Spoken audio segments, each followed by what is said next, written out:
Hello दोस्तों, एक बार फिर से स्वागत है आपका इन्वेस्ट विद एके में। फाइनेंशियल फ्रीडम का मतलब हर किसी के लिए अलग अलग होता है और इस बात में कोई शक नहीं है कि हर कोई अपनी लाइफ में फाइनेंशियली फ्री होना चाहता है। बट PEW रिसर्च सेंटर की रिपोर्ट के अकॉर्डिंग वर्ल्ड वाइड सिर्फ 24% लोग ही ऐसे हैं जो ये अचीव कर पाते हैं और वैसी लाइफ जी पाते हैं जैसा वे जीना चाहते हैं, जबकि बाकी के 75% लोग फाइनेंशियल फ्रीडम अचीव करने के लिए स्ट्रगल करते रह जाते हैं, क्योंकि उन लोगों के पास ये अचीव करने की कोई प्रॉपर प्लानिंग नहीं होती है। इवन उनको तो यह तक पता नहीं होता है कि वे अपनी फाइनेंशियल इंडिपेंडेंसी की जर्नी पर कहाँ एग्जिस्ट करते हैं। एंड इसी वजह से अपनी डे बाई डे एक्सपेंसेस के सामने फाइनेंशियल फ्रीडम अचीव करना उनको इम्पॉसिबल सा लगने लगता है। सो अगर आपके भी खर्चे आपकी इनकम से ज़्यादा जा रहे हैं तो डेफिनेटली कहीं ना कहीं आपको भी ये ज़रूर लग रहा होगा कि यार इसमें फाइनेंशियल फ्रीडम अचीव करना तो दूर, मैं सेव भी नहीं कर पा रहा हूँ। बट ऑथर टोनी रॉबिन्स के अकॉर्डिंग कोई भी इंसान, फिर चाहे वह किसी भी फाइनेंशियल स्टेज में क्यों ना हो, अगर वह अपने इस बड़े बड़े गोल्स को छोटे छोटे पार्ट्स में डिवाइड कर दे तो पॉसिबल है कि वह जल्दी से फाइनेंशियल फ्रीडम अचीव कर सकता है।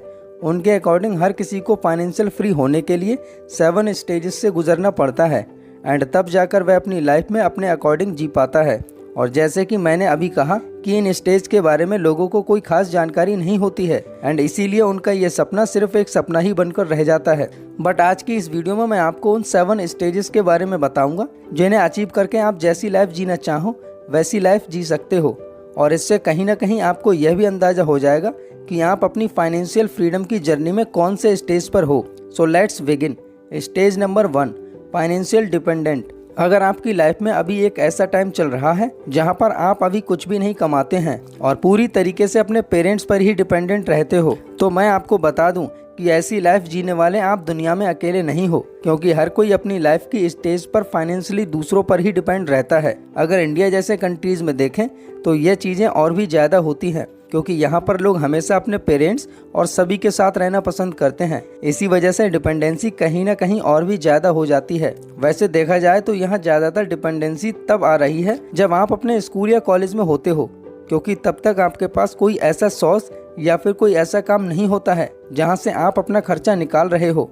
बट सिचुएशन आपके हाथों से तब छूट जाती है जब कॉलेज पास आउट करने के बाद भी आपके पास कोई खास प्लानिंग नहीं होती है। इस चीज़ का आपको आइडिया नहीं होता है कि अब क्या करना है, जिससे मजबूरन आपको जो दूसरे लोग सजेस्ट करते हैं आपको उनके मुताबिक चलना पड़ता है, जिससे एट द एंड आपका फ्यूचर आपकी लापरवाही की वजह से एक गलत डायरेक्शन में चला जाता है। तो इसके लिए सबसे पहली स्टेज आपको सिखाती है कि अपने कॉलेज में ही अपने फ्यूचर की पहले से ही तैयारी करके रखो। आप पहले ही ये ध्यान में रखो कि यहाँ से निकलने के बाद आपको क्या करना है। इस तरह का माइंडसेट आपको शुरू से ही दूसरों पर डिपेंड रहना छुड़वा देगा और आप अपने दम पर कुछ ना कुछ कर पाओगे। Stage number 2, financial solvency. यहाँ पर आपको दूसरों पर फाइनेंशियली डिपेंडेंट नहीं होना, क्योंकि अब आप इतना पैसा कमा रहे हो कि जिससे आप अपना खर्च मैनेज कर सकते हो।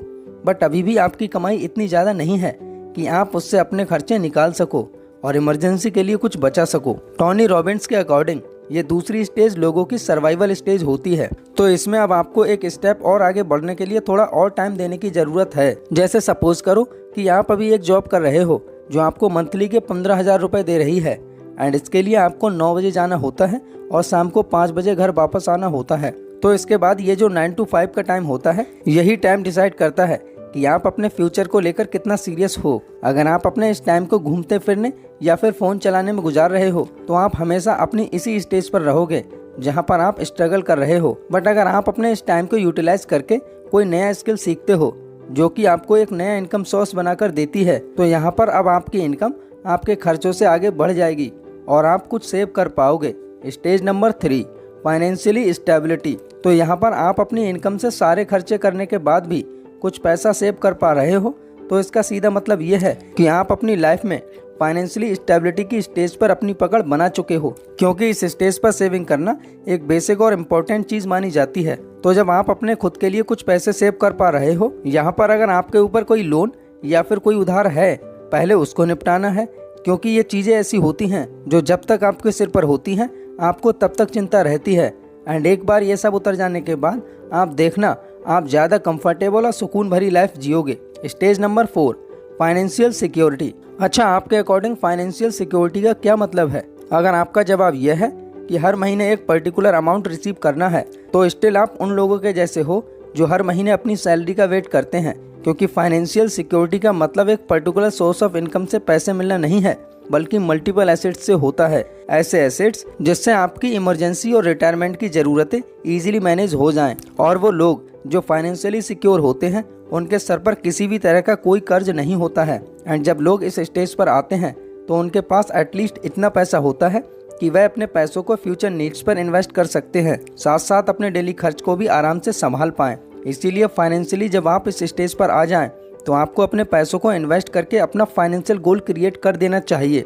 क्योंकि ये स्टेज ऐसी है जहाँ पर कहीं ना कहीं आपको अपने हाथों पर पैसे देखकर थोड़ा लालच आना जरूर शुरू हो जाएगा, जिससे आप ये सोचकर अपने लिए महंगी महंगी चीज़ें खरीदना शुरू कर देते हो, ताकि लोग आपको नोटिस करें और कह सकें कि देखो यार इसके पास कितना पैसा है और ये कितना ज़्यादा अमीर है। अगर आप इस लालच में फंस गए तो आपको वापस से पहले स्टेज पर आने में बहुत ज़्यादा टाइम नहीं लगेगा। तो इसीलिए जो भी आपके पास एक्स्ट्रा अमाउंट है उसे अच्छी रिसर्च के साथ उसको किसी एसेट में इन्वेस्ट कर देना चाहिए। क्योंकि अभी से अगर आप अपने पैसों को काम पर लगाना शुरू कर देते हैं तो फिर यही पैसे आगे चलकर आपके लिए काम करेंगे। Stage number 5, financial reliability.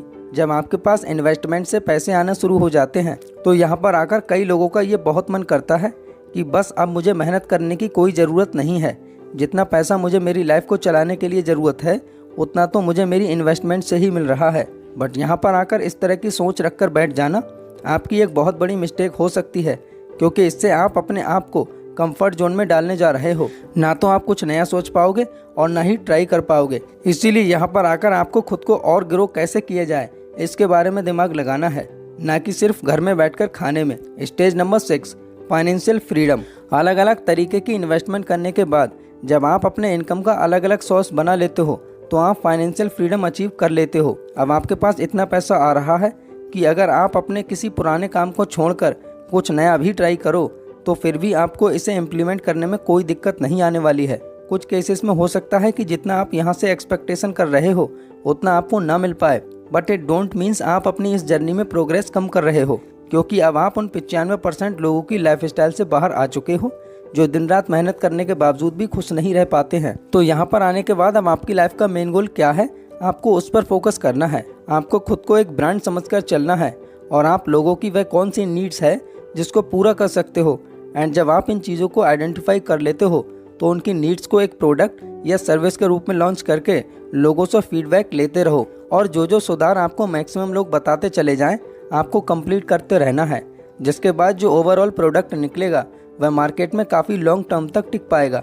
Stage number 7, financial evidence. जिस तरह की फाइनेंशियल फ्रीडम आप चाहते हो या दुनिया के बाकी लोग चाहते हैं वह आपको स्टेज 6 पर नहीं बल्कि स्टेज 7 पर मिलेगी, क्योंकि इस स्टेज पर अब आपके पास इतना पैसा होगा कि आपकी पुरखे भी गुजारा कर ले। लेकिन जहाँ यहाँ आपको अनलिमिटेड फ्रीडम मिलती है वहीं कुछ टेंशन भी मिलती जाती है, क्योंकि यहाँ आने के बाद आपकी इनकम के साथ साथ कुछ टैक्सेस वगैरह के भी खर्चे बढ़ते चले जाते हैं। तो इसको काफ़ी हद तक हैंडलिंग करने के लिए आपका अपना एक पार्टिकुलर अमाउंट हो जिसे कि आपको स्टॉक मार्केट की तरफ लेकर जाना है। यहाँ अगेन एक प्रॉपर रिसर्च बहुत ही इम्पोर्टेंट है। ये सब कर लेने के बाद आपको कुछ ऐसी कंपनीज फाइनलाइज कर लेनी है जो कि आपको लगता है कि फ्यूचर में आपको अच्छा रिटर्न दे सकती हैं, तो आप वहां पर अपना पैसा इन्वेस्ट कर सकते हो। एंड फ्रेंड्स, आई होप कि आपको यह वीडियो से कुछ ना कुछ सीखने को मिला होगा।